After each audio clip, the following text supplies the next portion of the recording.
To whom confess? To whom shall we make confession? According to Jesus' promise, every Christian brother can hear the confession of another. But will he understand? May he not be so far above us in his Christian life that he would only turn away from us with no understanding of our personal sins? Anybody who lives beneath the cross and who has discerned in the cross of Jesus the utter wickedness of all men and of his own heart will find there is no sin that can ever be alien to him.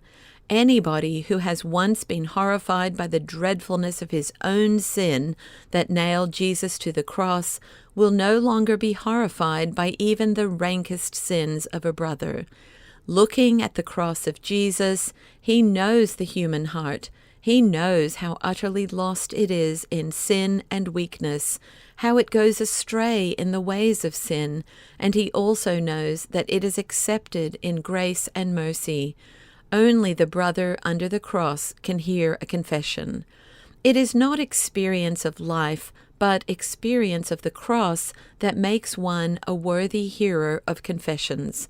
The most experienced psychologist or observer of human nature knows infinitely less of the human heart than the simplest Christian who lives beneath the cross of Jesus.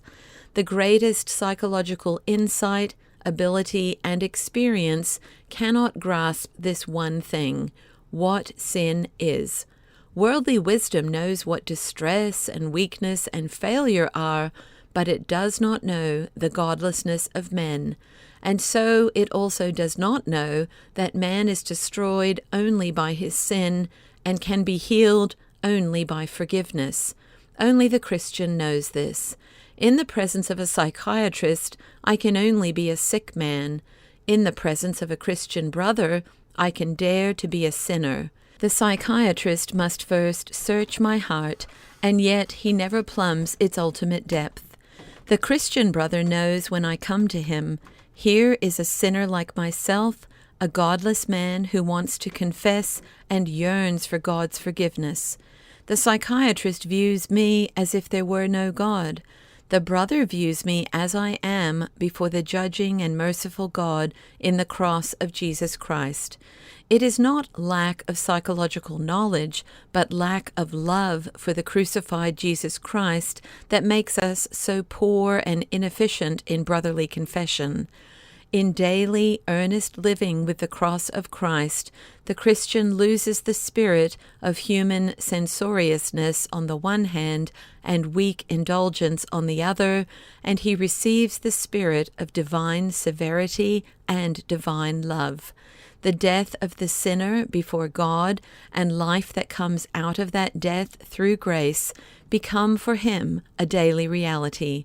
So he loves the brothers with the merciful love of God that leads through the death of the sinner to the life of the child of God. Who can hear our confession? He who himself lives beneath the cross. Wherever the message concerning the crucified is a vital living thing, there brotherly confession will also avail.